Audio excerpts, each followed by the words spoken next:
प्यारी भाउजू, मेरो सभ्यताले तपाईँ सम्बोधन गर्नुपर्छ, तर मैले आत्मीयताले तिमी सम्बोधन गर्दैछु।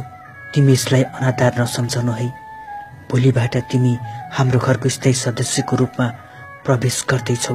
म जहाँ जन्मेर हुर्के आजसम्म मेरो हो भनेर दाबी गरिरहेको छु, त्यो घर मेरो होइन, अब तिम्रो हुनेछ। मैले हिलो खेलेर हुर्केको माटो तिम्रो हुनेछ। मैले गट्टी खेलेको प्रत्येक ढुङ्गाहरू अब तिम्रो हुनेछ। आजसम्म मैले मेरो भनेर जे सजाएँ, आफ्नो भागमा राखे, त्यो सबै तिम्रो हुनेछ र म यो सबै तिमीलाई सुम्पन चाहन्छु। छोरी भएर मैले जे पाएँ पाइरहेकी छु र छोरी हुनुको हक त्यो पनि सबै दिन चाहन्छु। तर तिमीले पनि आफूले एउटा छोरी हुनुको कर्तव्य निभाउनुपर्छ। हामीमा केही फरक छैन। आज तिमी मेरो घरमा जसरी आइरहेकी छौ, आफ्नो बाँकी जिन्दगीको हिस्सा यही बिताउँछु भनेर भोलि म पनि त्यसै गरी जानेछु। अर्काको घरमा आफ्नो बाँकी जिन्दगीको सारा हिस्सा बिताउन। अब तिमीले सारा जिन्दगी यही बिताउँछु भनेर प्रण गरेर आएपछि सबै तिमीले आफ्नो ठान्नुपर्छ। बुबा आफ्नो ठान्नुपर्छ, आमा आफ्नो ठान्नुपर्छ। दायित्व तिम्रो जिन्दगीको आधा हिस्सा नै भइहाल्नु भयो। तिमी आफ्नो घरमा आएको बुहारीले आफ्नो बुबा आमालाई कस्तो व्यवहार गरून् भन्ने चाहन्छौ, त्यही गर्नुपर्छ तिमीले। म मेरो सम्पूर्ण छोरी हुनुको हक अधिकार दिन चाहन्छु। पापाले दिने माया, आमाले दिने माया, स्नेह, त्यो पनि सबै तिम्रा लागि।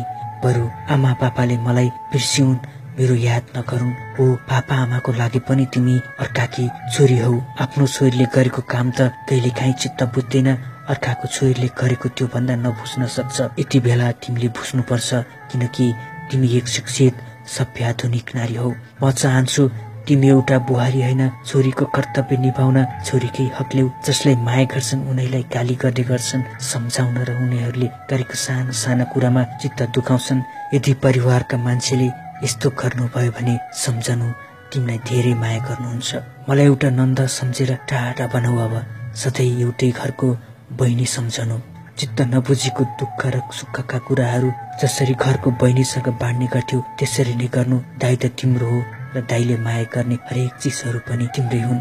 यदि तिमी दाइलाई माया गर्छौ भने पक्कै दाइले माया गर्ने, ख्याल राख्ने चिजहरूलाई तिमीले पनि माया गर्छौ, ख्याल राख्नेछौ। आज दाइलाई पाउनुमा तिम्रो आफ्नो भाग्य सम्झन्छौ भने त्यसको श्रेय पापा आमालाई देऊ, किनभने उहाँहरूकै माया, आशीर्वाद, दुःख र मेहनतले आज दाइलाई तिम्रो लायक बनाउनु भयो। पापा आमाको गोडामा तेल हाल्नु पर्दैन, उहाँहरूलाई सम्झिदिए पुग्छ। नसकेको खण्डमा सहारा दिए पुग्छ। माया, स्नेह, आत्मीयता र मिठो मुस्कान दिए पुग्छ।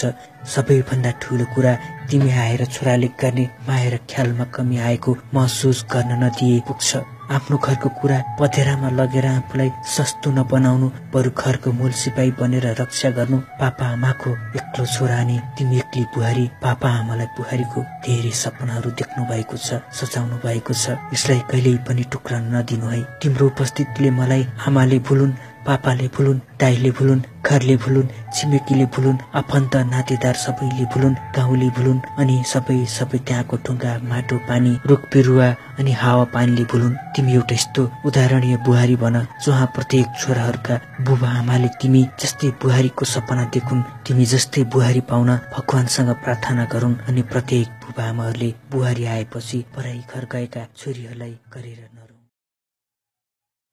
प्यारी भाउजू,